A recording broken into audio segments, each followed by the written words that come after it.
என்னுடைய அண்ணன் புரட்சி கலைஞர் கேப்டன் விஜயகாந்த். அண்ணன் விஜயகாந்த் அப்படின்னு அன்னைக்கு சொல்றாரு மேடையில, சந்தோஷம்.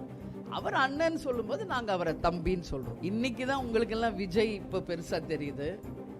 சினிமால வந்து அரசியலுக்கு வந்த பிறகு உங்களுக்கு வேணா விஜய் விஜய், எங்களுக்கு எங்க பையன் தான் நான் சொல்லுவேன். இப்ப விஜய் பிரபாகர் சண்முக பாண்டியன் எப்படி, அந்த மாதிரி தான் விஜய் என்ன பொறுத்த வரைக்கும். அதுக்காக எங்க வாக்குகளை அவர் எடுக்கிறாருன்னா அதெல்லாம் மக்களும் ஏத்துக்க மாட்டாங்க. எங்க கழகத்தில் இருக்கிற யாருமே அதை வந்து பொருட்படுத்த மாட்டாங்க.